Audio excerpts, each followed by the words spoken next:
Oke, saya buka. Assalamualaikum warahmatullahi wabarakatuh. Perkenalkan, saya Eva Nabila Sulaksono dari Universitas Muhammadiyah Magelang, semester 5, dan NPM saya yaitu 2303050146. Di sini saya akan memenuhi tugas perspektif global. Nah, di sini saya juga akan mempresentasikan yaitu materi mengenai perdamaian dan konflik dan HAM. Nah, untuk yang pertama, pengertian perdamaian konflik dan HAM atau hak asasi manusia. Nah, yang pertama yaitu perdamaian. Perdamaian merupakan kondisi harmoni tanpa permusuhan, kekerasan, atau konflik yang mencakup keamanan, ketentraman, dan kesejahteraan. Untuk konflik yaitu terjadinya suatu pertentangan yang melibatkan dua anggota yang ada di dalam masyarakat dan terjadi secara berlarut-larut terjadi sehingga akan menimbulkan kekerasan fisik. Untuk yang hak asasi manusia yaitu merupakan seperangkat hak dan kebebasan yang melekat pada semua orang sebagai bagian dari hak alamiahnya. Selanjutnya yaitu ada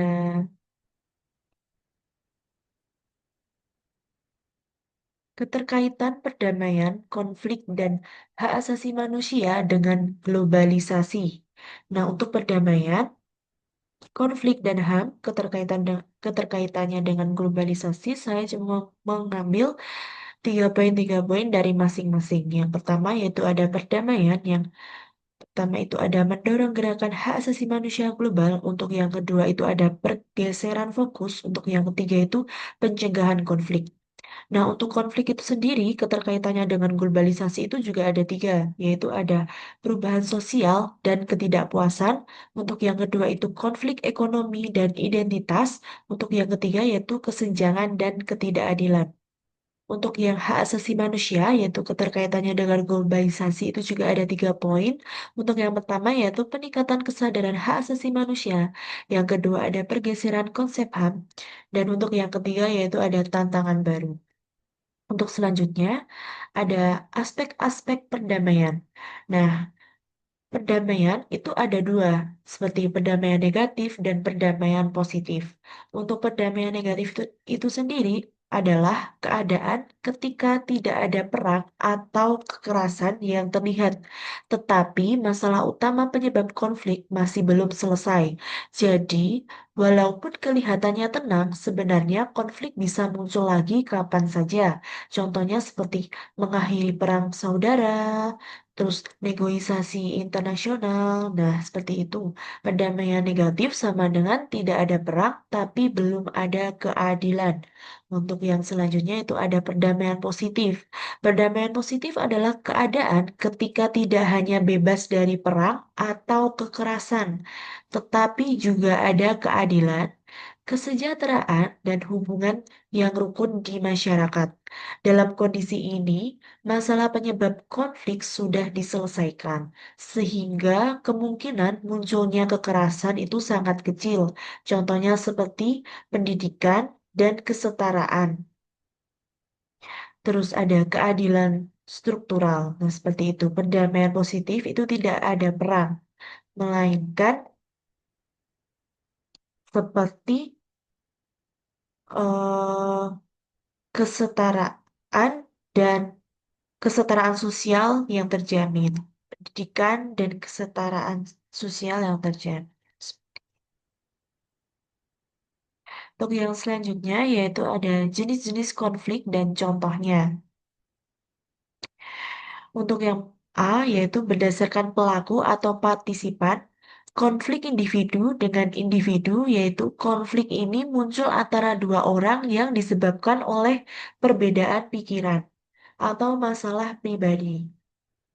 Contoh seperti persoalan antara teman-teman akibat kesalahpahaman. Konflik individu dengan kelompok yaitu seorang individu berseberangan dengan pandangan kelompok yang ada. Contohnya seperti seorang mahasiswa yang menolak kebijakan kampus dan mendapat teguran dari pihak kampus. Untuk konflik antar individu yaitu mirip dengan konflik individu, tetapi lebih fokus pada para pelaku yang terlibat. Untuk contohnya seperti rekan kerja yang tidak saling akur di lingkungan kerja itu bisa disebut dengan konflik antar individu.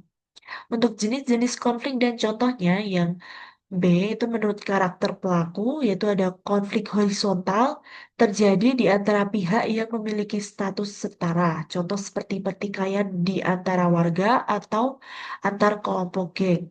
Kalau konflik vertikal yaitu terjadi di antara pihak dengan status yang berbeda. Contohnya seperti bentrokan antara masyarakat dan petugas saat proses penggusuran. Untuk jenis-jenis konflik dan contohnya yaitu ada yang C yaitu berdasarkan jenis masalah atau kepentingan, konflik pribadi yaitu seperti berasal dari isu pribadi antara individu yang bersangkutan.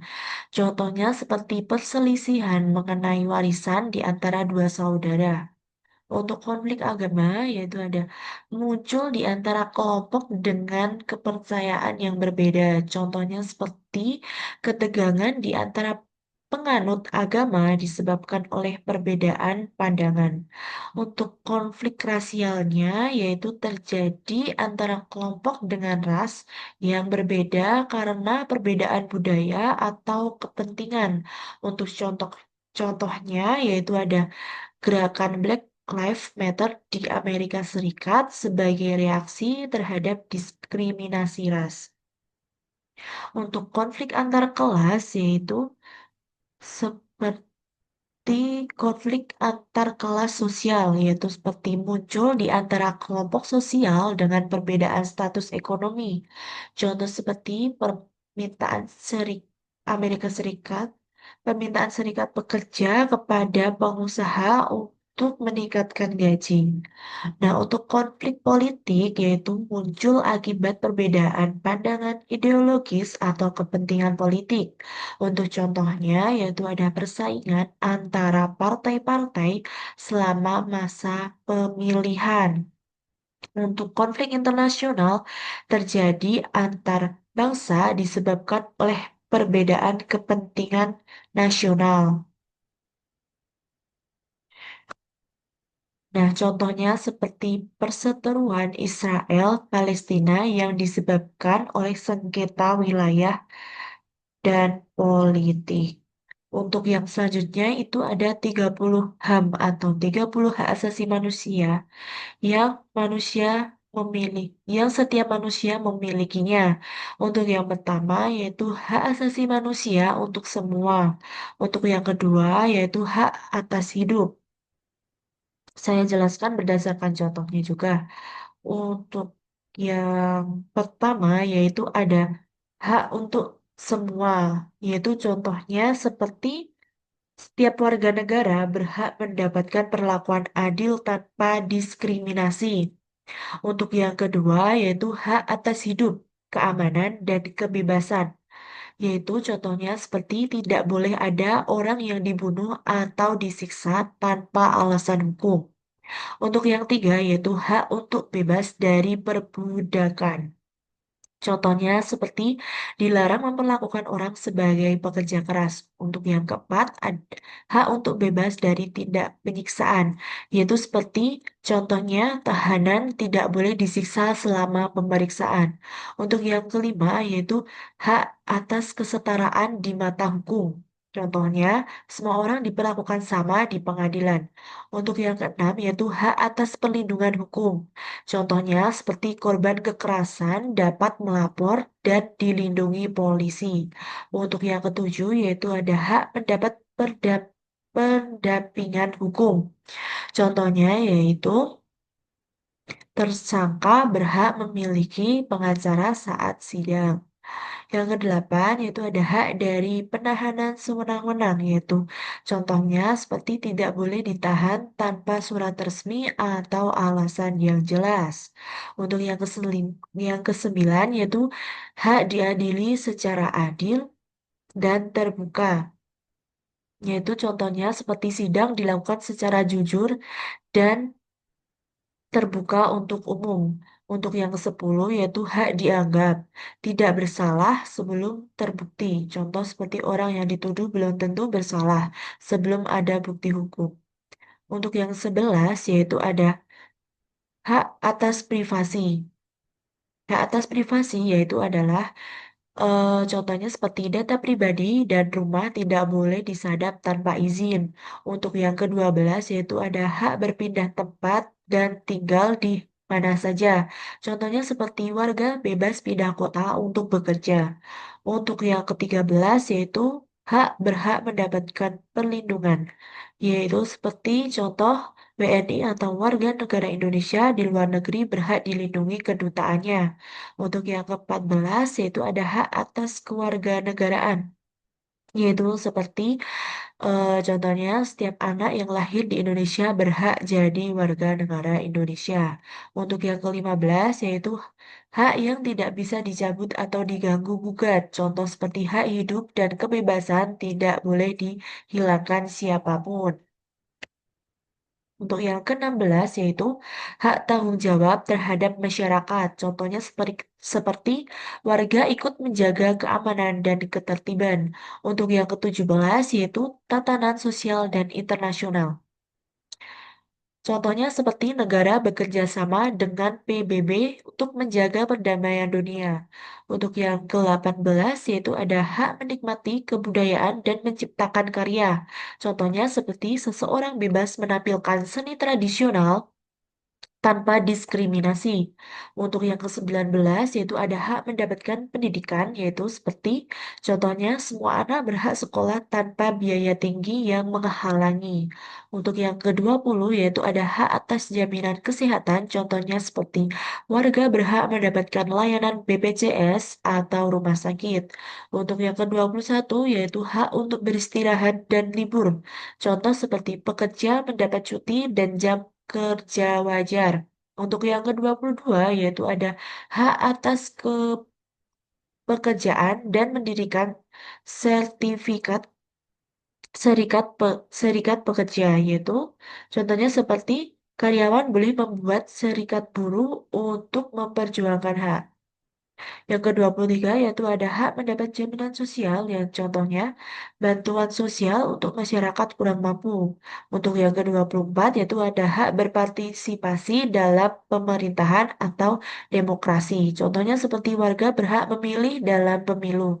Untuk yang ke-25 yaitu hak berkumpul secara damai. Contoh seperti aksi demonstrasi damai diperbolehkan oleh undang-undang. Yang ke-26 yaitu ada hak kebebasan berekspresi dan berpendapat. Contoh seperti seorang bebas menyampaikan pendapatnya di media sosial tanpa ancaman. Yang ke-27 yaitu hak memeluk agama dan beribadah. Contoh warga bebas memilih agama dan menjalankan ibadahnya. Untuk yang ke-28 yaitu ada hak atas kepemilikan properti pribadi. Seperti contoh, setiap orang berhak memiliki rumah atau tanah. Untuk yang ke-29 yaitu ada hak menikah dan membangun keluarga. Contoh seperti orang dewasa berhak menikah dengan pilihannya sendiri. Untuk yang ke-30 yaitu ada hak atas kebebasan dan kesetaraan. Yaitu contohnya seperti manusia, semua manusia sama tanpa membedakan suku, agama, atau gender. Untuk yang selanjutnya yaitu ada dampak perdamaian, konflik, dan HAM. Dampak pada perdamaian dan konflik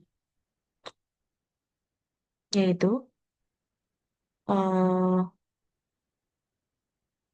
dampak pada perdamaian ada positif, yaitu globalisasi mempermudah komunikasi dan interaksi antar negara yang dapat memperkuat upaya diplomasi dan kesadaran kolektif untuk perdamaian.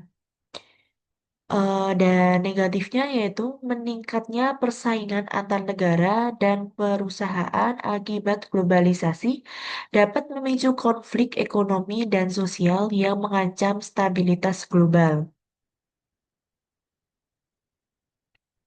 Nah, sedangkan dampak pada konflik ada positif, yaitu globalisasi dapat meningkatkan kerjasama dan institusi seperti PBB untuk menjaga keamanan internasional dan menyelesaikan konflik, dan negatifnya yaitu seperti yang pertama, gerakan separatisme dan radikalisme. Untuk penjelasannya yaitu globalisasi memfasilitasi penyebaran ideologi ekstrim dan gerakan separatisme yang bisa memicu konflik internal dan terorisme. Untuk yang kedua yaitu kesenjangan ekonomi. Kesenjangan ekonomi yang semakin lebar akibat globalisasi dapat menjadi akar konflik sosial dan politik di berbagai negara. Untuk yang selanjutnya, dampak perdamaian konflik dan HAM, yaitu ada dampak pada hak asasi manusia. Untuk yang positif, yaitu akses informasi individu dan kelompok memiliki akses lebih luas terhadap informasi dan dapat berinteraksi secara global, memperkuat kesadaran dan gerakan hak asasi manusia. Untuk yang kedua, yaitu pergeseran fokus, seperti globalisasi mendorong pergeseran dari konsep mainstream ke human centerisme memperkuat kewajiban negara dalam melindungi hak asasi manusia. Untuk yang negatif itu juga ada dua, yaitu seperti ketidaksetaraan dan eksploitasi. Penjelasannya yaitu seperti globalisasi dapat memperburuk ketidaksetaraan, mendorong eksploitasi pekerja, dan menimbulkan tantangan dalam perlindungan hak ekonomi dan sosial. Untuk yang kedua yaitu ada budaya dan nilai. Penjelasannya yaitu arus globalisasi seringkali membawa gaya hidup ke barat-baratan dan dapat mengerus nilai-nilai sosial budaya lokal, termasuk prinsip-prinsip yang mendukung hak asasi manusia di masyarakat. Untuk yang selanjutnya yaitu ada faktor-faktor yang menghambat penerapan, perdamaian, dan hak asasi manusia. Untuk yang pertama yaitu ada konflik dan ketidakstabilan politik. Penjelasannya yaitu seperti perang dan konflik bersenjata menimbulkan pelanggaran HAM. Untuk yang kedua yaitu ketidaksetaraan ekonomi dan sosial, yaitu seperti ketimpangan akses terhadap kebutuhan dasar dan kesempatan serta diskriminasi terhadap kelompok rentan. Untuk yang ketiga yaitu ada kedaulatan negara, yaitu seperti alasan pemerintah tidak mematuhi standar hak asasi manusia internasional atau menolak campur tangan asing dalam isu hak asasi manusia. Untuk yang keempat yaitu seperti kurangnya kesadaran masyarakat mengenai hak asasi manusia, yaitu seperti penegakan hak asasi manusia di berbagai negara menjadi sulit. Untuk yang kelima yaitu ada ancaman terorisme yaitu mengganggu stabilitas dan ekonomi. Dan ada tantangan era digital yaitu AI menimbulkan masalah privasi dan eksploitasi data pribadi yang mengancam hak asasi manusia, serta media yang tidak netral akan memperkeruh konflik. Dan selanjutnya yaitu ada penegakan hukum lemah yaitu seperti korupsi dan ketidakadilan dalam akses ke pengadilan. Nah, yang selanjutnya, yang terakhir ada kurangnya kerjasama internasional, yaitu seperti tidak semua negara maju bekerja sama dalam menyelesaikan isu hak asasi manusia. Untuk yang selanjutnya, yaitu ada cara mengatasi konflik dan pelanggaran hak asasi manusia, yaitu ada mediasi, yaitu penyelesaian konflik dengan melibatkan pihak ketiga yang netral untuk menengahi dan mencari solusi damai tanpa keputusan yang mengikat. Contohnya seperti mediasi antara GAM dan Indonesia, yaitu seperti Aceh Monitoring Mission. Untuk yang kedua ada konsiliasi, yaitu memanfaatkan lembaga-lembaga tertentu agar pihak-pihak yang berkonflik duduk bersama dan berdiskusi untuk mencapai kesepakatan. Untuk yang ketiga yaitu ada kompromi, yaitu kedua belah pihak mengurangi tuntutan agar tercapai kesepakatan bersama. Untuk yang keempat yaitu ada toleransi dan komunikasi antar budaya, yaitu seperti membangun sikap saling menghargai menghargai dan memahami perbedaan nilai, norma, serta etika untuk menghindari kesalahpahaman dan konflik. Untuk yang selanjutnya, yang terakhir yaitu ada negosiasi dan arbitrasi, yaitu negosiasi langsung atau arbitrasi melalui pihak ketiga dengan kekuasaan yang memutuskan. Untuk yang selanjutnya yaitu ada mungkin cukup sekian presentasi dari saya mengenai perspektif global yang materinya yaitu ada perdamaian, konflik, dan hak asasi manusia yang dikaitkan dengan isu isu-isu global. Nah, tadi sudah saya jelaskan untuk materi perspektif global yaitu ada perdamaian, konflik, dan hak asasi manusia. Nah, keterkaitannya dengan globalisasi tadi sudah saya jelaskan juga yaitu ada positif dan negatifnya. Untuk yang positif yaitu untuk memperkuat diplomasi, kesadaran HAM, dan kerjasama internasional. Nah, untuk negatifnya yaitu memicu kesenjangan sosial, eksploitasi, dan konflik ekonomi. Untuk hambatannya yaitu ada hambatan perdamaian dan hak asasi manusia yaitu yang pertama ada konflik politik dan perang. Untuk yang kedua itu ada ketimpangan ekonomi dan yang ketiga itu adanya lemahnya penegakan hukum. Yang keempat itu kurangnya kesadaran masyarakat dan yang kelima ada ancaman digital dan privasi data. Cara mengatasi konfliknya dan pelanggaran HAM tadi sudah saya jelaskan. Mungkin cukup sekian presentasi dari saya. Kurang lebihnya mohon dimaafkan. Sekian. Wassalamualaikum warahmatullahi wabarakatuh.